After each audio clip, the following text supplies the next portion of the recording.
So the first one I've done is called All of Me, and I did that. That was written in my bedroom, essentially. So it's just honest stuff that I was thinking at that time, to do with relationships, to do with friends. So that came out quite naturally to start with. It's quite rudimentary to do. I just started with my guitar, so it was quite basic guitar when I was younger. But I'm still grateful I did do it, and I took that to London with a guy called Mehdi from a band called Bury Tomorrow, which are a big band of mine. And it was just a really nice recording session. We did it in about 6 or 7 hours, really sort of rushed, one mic, just learning how to do harmonies and everything. So it was a really nice learning curve, and just chatting to him, you get to talk about things, what it's like on the road, you know, who to talk to, what not to do, what to do. And it was good. You grow up a bit when you do that sort of thing.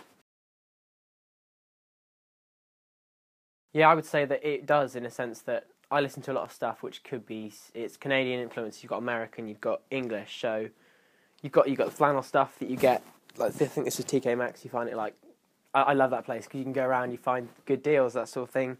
You've got Top Man, which has got American as well, sort of influence to it because the denim, you know, coming from all over, and it's, if I like it and it's within my price range, I'll buy it, that sort of thing. And my music is acoustic, so you've got that integrity, you've got that honesty to it, which is, you know, why I don't tend to buy things too expensive because I'm younger, and it's got the folk influence as well, which I really like. And it's just whatever you want to do, which I think is everyone should challenge the social norms and just have a think about what you want and go with it. So that's what I'm trying to do with my music as well. Yeah, mainly it's music to do with that sort of thing, and any feeling you get. Like you can wake up in the morning and you can think, oh, that makes sense to me. At that point, it's not something you can plan really, writing music. Like, you can't go into a house, some people can, and just sit there and go, I'll have 6 songs when I come out of this house after a week. But it's to do, I'll listen to music, that'll make me think. Certain things will make you think, like emotional times. If you've been in a relationship or your friends having a bit of turmoil at that time, or you've done something that's quite significant, it'll come to you in different sort of ways. Like you can have a song.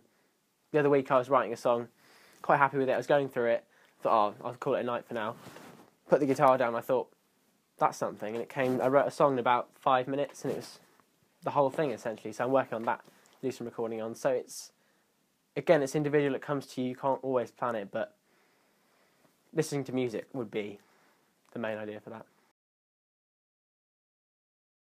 Well, that is a good question in the sense there are so many people at the moment, they see the TV, they think, oh, I want a piece of that. But I think because I'm still young, obviously. I'm a boy as well. That's quite a big standout because a lot of the girls that are singer-songwriters, there are a lot of girls doing it at the moment. So I'm a boy, I'm younger, I've got bit of a difference to me because my grandpa, I've got roots from Jamaica, from Africa, so that comes through me.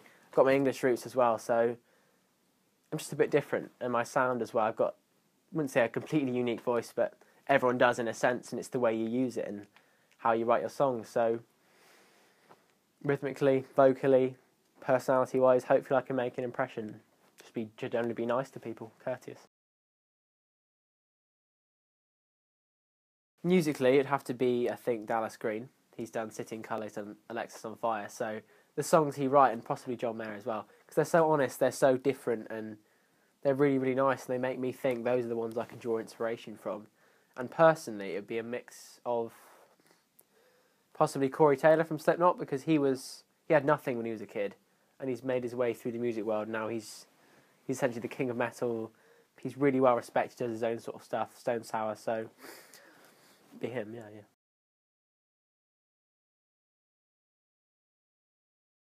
What would you say, knowing what you've done now, what would you say to your younger self? Younger self. When you just started? That's very difficult because I think even now I'm sort of this split, equilibrium in that I'm still at school, but I really want to be doing music full time completely. So I'll say 2 things. First of all, work really hard with music, keep going with it, do that. But also stick with your schoolwork, just do that for now because you'll be fine. You have time in the future, so difficult one. Not that I've learnt too much, I don't think. What will you be doing when you're 64? Hopefully, still playing music. That'd be great. I mean, even if you just live in the village and you go out to the pub every week and play music to people and bring some of your music to them, that'd be great. But I'd be working, I could be sat dying in a chair, who knows? You can't really tell these days.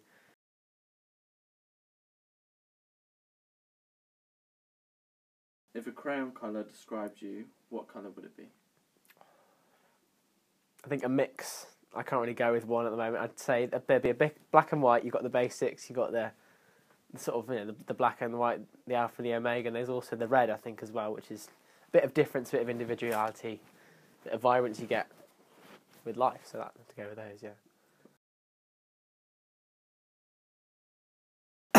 Eventful. Oh, I think it'd be some of the supporting shows I get from Kieran in Devices.